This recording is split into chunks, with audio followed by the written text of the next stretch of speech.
लोकसभा चुनाव करीब आते ही भारतीय जनता पार्टी जोरों शोरों से तैयारियों में जुट गई है।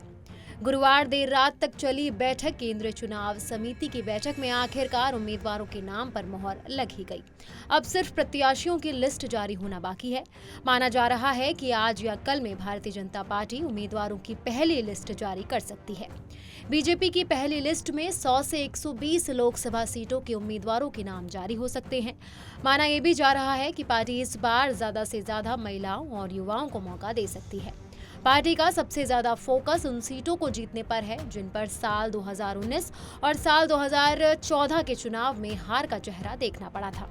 इन सीटों को जीतने के लिए गहन विचार और मंथन बैठक में किया गया।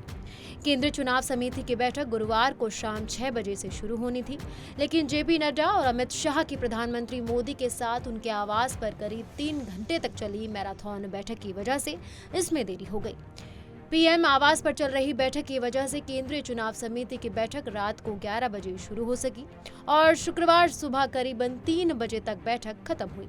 बैठक में सबसे पहले उत्तर प्रदेश, पश्चिम बंगाल, राजस्थान, मध्य प्रदेश जैसे राज्यों की लोकसभा सीटों पर विचार और मंथन किया गया। पार्टी ने इस बात पर भी विचार किया कि किन उम्मीदवारों को टिकट देना है जो भारतीय जनता पार्टी को बम्पर जीत दिला सके। हालांकि उम्मीदवारों के नाम भी बैठक में फाइनल कर लिए गए हैं। अब सिर्फ नामों का ऐलान होना बाकी रह गया है। माना जा रहा है कि आज या कल में भारतीय जनता पार्टी उम्मीदवारों की पहली लिस्ट जारी कर सकती है। बता दें कि उम्मीदवारों के नाम पर मोहर लगाने के लिए बीजेपी को लंबे चौड़े प्रोसेस से गुजरना पड़ा।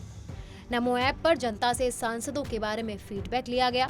लोगों से उनके क्षेत्र में 3 सर्वाधिक लोकप्रिय बीजेपी नेताओं के नाम पूछे गए।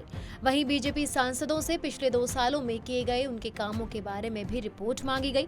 सर्वेक्षण करने वाली एजेंसियों से हर संसदीय क्षेत्र की रिपोर्ट मांगी गई।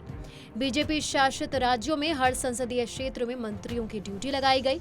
इन मंत्रियों से कहा गया कि वो लोकसभा सीटों का दौरा कर सांसदों के बारे में रिपोर्ट ले, जिसके बाद पार्टी ने मंत्रियों और संगठन से मिली रिपोर्ट को प्रदेश स्तर पर चुनाव समिति की बैठक में रखा। संगठन महासचिवों ने आरएसएस का फीडबैक भी लिया। राज्यों की चुनाव समितियों की बैठक में हर संसदीय सीट पर उम्मीदवारों के नाम का पैनल तैयार किया गया। केंद्रीय चुनाव समिति की बैठक से पहले प्रधानमंत्री मोदी के आवास पर पीएम मोदी के साथ गृह मंत्री अमित शाह और बीजेपी अध्यक्ष जेपी नड्डा की लंबी बैठक हुई।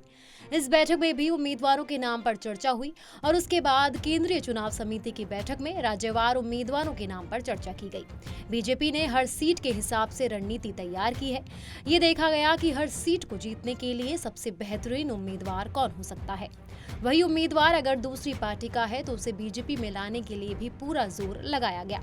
इसके लिए बकायदा हर राज्य और केंद्रीय स्तर पर समितियां बनाई गईं। ये भी तय किया गया कि जिन सांसदों का प्रदर्शन ठीक नहीं है उनका टिकट बिना किसी झिझक के काट दिया जाएगा। अब ये देखना बेहद दिलचस्प होगा कि बीजेपी की पहले उम्मीदवारों की लिस्ट में किन किन सांसदों को जगह मिलती है। बाकी ऐसे ही तमाम बड़ी जानकारियों के लिए आप देखते रहिए पंजाबकेसरी.com और चैनल को सब्सक्राइब करना बिल्कुल ना भूलें।